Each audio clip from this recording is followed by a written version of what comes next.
So let's sort of perhaps focus on the area of clinical trials related to treatment, recognizing that's only one type of a clinical trial. So when we look at that, we do have to understand who starts or who runs clinical trials. Who is it that provides clinical trials?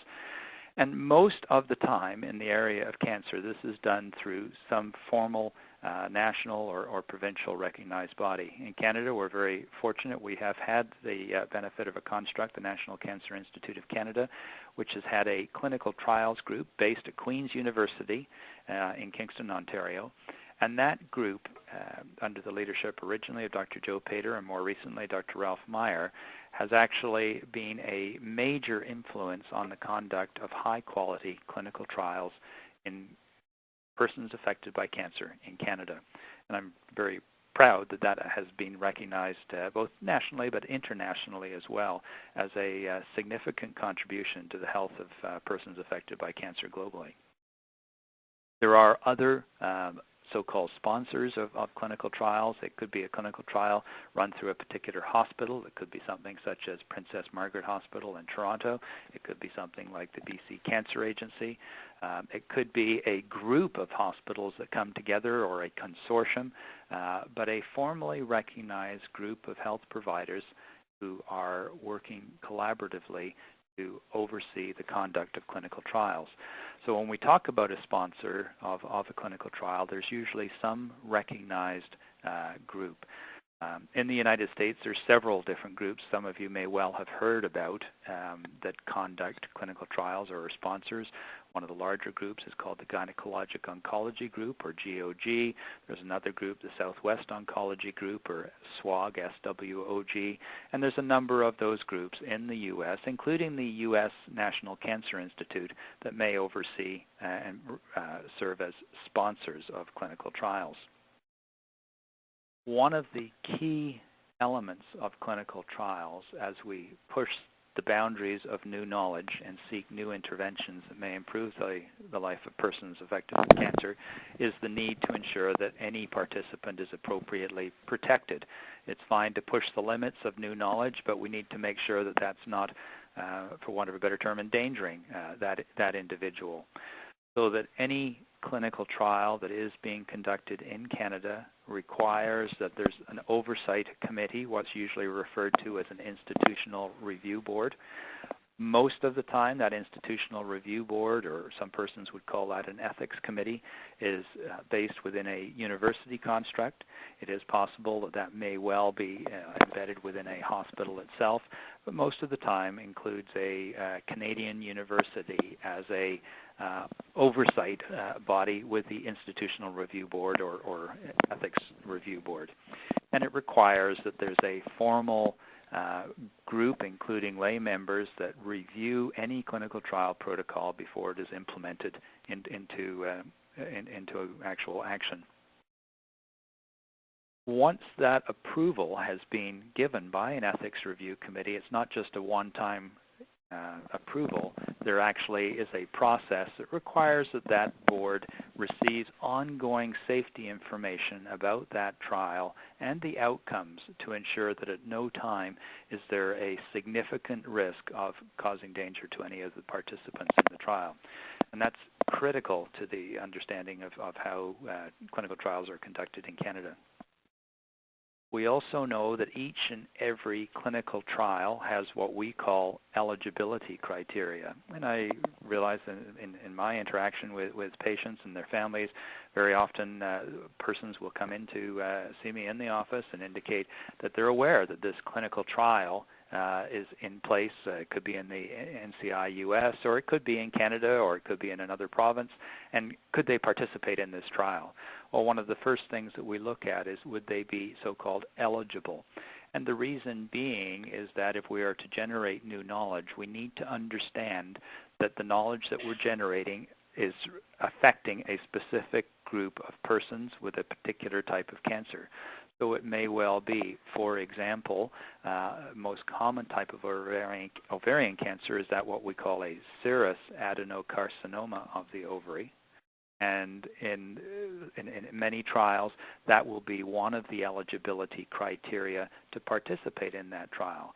It may also be that there are limits about other comorbidities, such as persons who have significant renal disease, perhaps, or other heart disease may not be eligible to participate in the trial because those other comorbidities would affect the would compromise the ability of the treatment to actually have a positive impact on the cancer. And what one is doing in a clinical trial is simply seeking to find out whether that new intervention is helping. So that there are eligibility criteria that are transparent and defined for each and every clinical trial. Any woman participating in a clinical trial affected by ovarian cancer is both asked and required to provide an informed consent.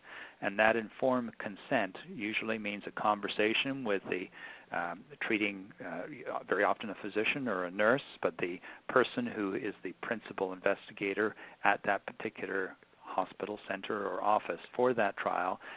One would have a conversation with that person, understand the clinical trial as it is outlined, and usually is provided with some written information that details the conversation and then requires a joint signature between the person affected by cancer and the treating practitioner.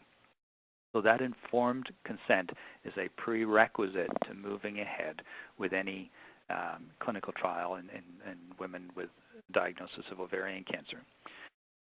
It usually is something that is conducted, as I say, in a hospital setting or a cancer center setting. There are a number of clinical trials that may well be conducted in the setting of the oncologist's office or wherever it is that they practice. These are the so-called treatment trials that I speak of, recognizing that if we were talking differently about prevention trials or quality of life trials, that may be something that's delivered in a different setting, usually in the home setting or however that is set up for the individual. So an informed consent is critically important before any further steps are taken in the clinical trial. I think at this point it's helpful to shift a little bit and just provide a little bit of background as to how we as clinicians consider clinical trials, meaning that there are some times that we have a very new intervention, treatment, or drug agent that has only just been developed in the laboratory and may well have gone through some animal studies. That is what we call preclinical data. And that preclinical data may suggest, for example, that this particular drug, let's call it, say we're speaking about a drug, could be of benefit to people affected by the same disease. And therefore, when we're first using that drug in persons, we need to be absolutely certain that it's safe. And so we talk about phase 1 trials, and phase 1 trials are when we're just starting to use that drug in persons. We're trying to see what is the right dose, what is the maximum dose of that drug that is tolerated before it starts to cause side effects. So what is safe about that new intervention or that new drug?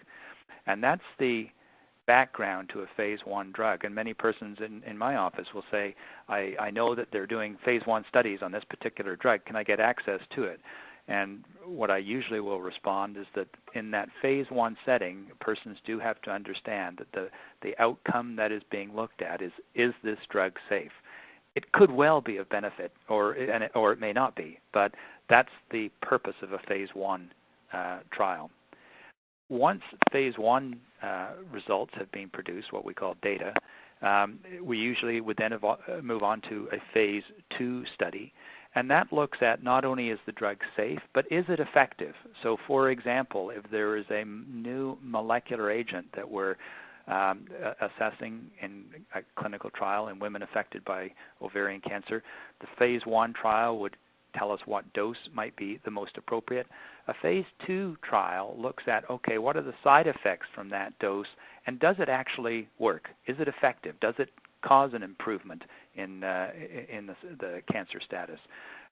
That is so a phase 2 trial is kind of the next step from a phase 1 trial. If the results in a phase 2 trial are what we call positive, meaning that it does not have major limiting side effects and that it does seem to have some benefit, we then would go on to what we call a phase 3 trial.